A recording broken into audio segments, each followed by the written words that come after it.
ঘরে পরিবারের সকলকে, শুধুমাত্র নারী না, কিশোর বয়স থেকেই শিক্ষা দেয়া, ওই পরিবারের পুরুষকেও এ ব্যাপারে সচেতন করা, অর্থাৎ সমগ্র মানুষকে এ ব্যাপারে সচেতন করতে হবে।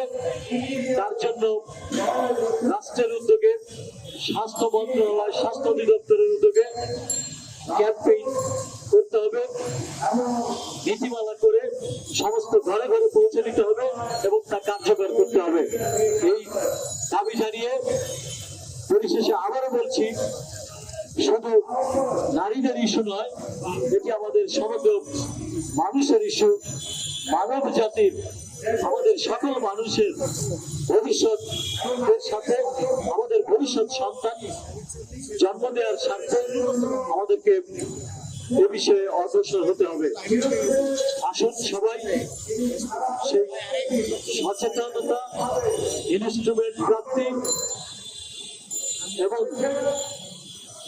আমরা ঘরে ঘরে সবাই ঐক্যবদ্ধভাবে আমাদের এই গুরুত্বপূর্ণ বিষয়টিকে কার্যকর করি।